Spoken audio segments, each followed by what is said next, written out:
There comes a moment when you stop responding the way people expect you to. You no longer rush to explain yourself, chase reactions, or fill silence just to ease someone else's discomfort. And almost immediately, the narrative changes. What would normally be called growth or emotional maturity gets labeled as something else entirely.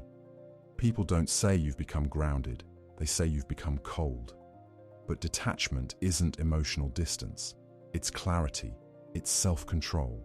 In this video, we're breaking down why detachment is so commonly misunderstood, why it unsettles people who rely on emotional access, and why those who are emotionally stable are often the first to be misjudged. Number 1. Detachment removes emotional access. Detachment removes emotional access, and that's what most people struggle with. Many are conditioned to expect emotional availability on demand. Immediate reactions, constant validation, and explanations for every choice you make. They're used to having a direct line into how you feel, what you're thinking, and how you'll respond. So when you detach, it doesn't look like maturity to them. It looks like withdrawal. But detachment isn't disappearing, and it isn't shutting people out. It's simply choosing not to give unrestricted access to your emotional state. For someone who depends on emotional feedback to feel secure, that shift feels unsettling. Not because you've done something wrong, but because they no longer control the emotional exchange. They can't predict you. They can't provoke the same reactions. And that loss of access is often mislabeled as coldness. In reality, nothing about detachment is cruel or indifferent. It's the moment you stop outsourcing your emotional regulation to other people. Detachment isn't a lack of feeling, it's the absence of emotional dependency, and that distinction makes all the difference. Number 2. People confuse calm with lack of care. People often mistake calm for indifference because we live in a culture that has completely distorted what care is supposed to look like. We've been conditioned to believe that intensity equals interest, that reactivity equals passion, and that emotional chaos is proof of connection. If someone isn't visibly stirred, upset, or constantly responding, the assumption becomes that they don't care at all. But that assumption is rooted in insecurity, not truth. Calm isn't the absence of feeling, it's the presence of control. Emotionally grounded people don't need to perform concern through overreactions, constant reassurance, or dramatic responses. They process internally before they respond externally. They don't confuse volatility with depth. In fact, emotional regulation often comes from caring enough not to let impulses run the interaction. Detachment doesn't mean someone is checked out. It means they're not ruled by every emotional spike in the room. They're steady. They're intentional. They're selective with their energy. To someone who equates love with emotional intensity, that steadiness can feel unfamiliar, even threatening. But detachment isn't apathy, it's discipline. And discipline, unlike chaos, is sustainable. Number 3. Detachment breaks unconscious power dynamics. Detachment tends to make people uncomfortable because registering it quietly disrupts power dynamics most people don't even realize they're participating in. In many relationships, romantic, social, or professional, power isn't exchanged through dominance or authority, but through emotion. It shows up in who reacts first, who feels the need to explain themselves, who carries the emotional weight of the interaction. When you detach, you interrupt that unspoken exchange. You stop bargaining for approval through emotional effort, and you remove the leverage others are used to pulling. To someone who relies on emotional reactions to feel secure or in control, this shift feels threatening. They no longer know how to position themselves because the usual cues are gone. The quickest way to make sense of that discomfort is to label it as coldness.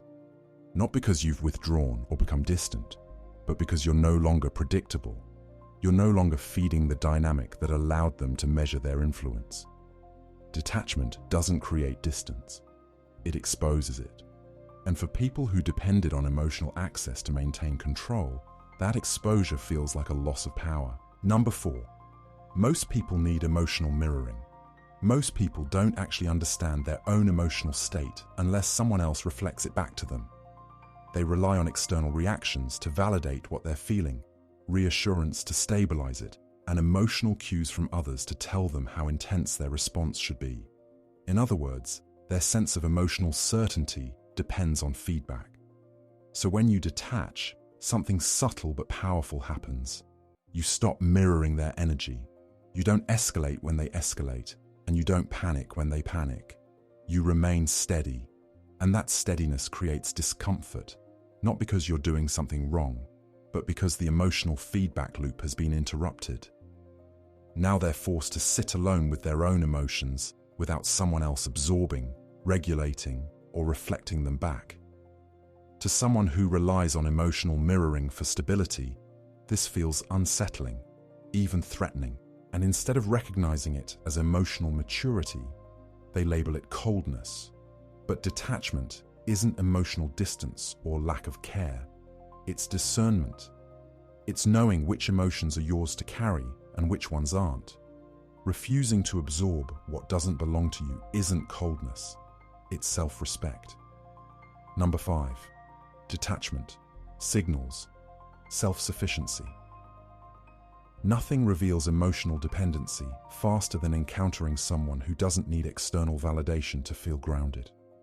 When a person is internally stable, they don't chase reassurance, they don't over-explain their decisions, and they don't beg others to agree with or validate their choices.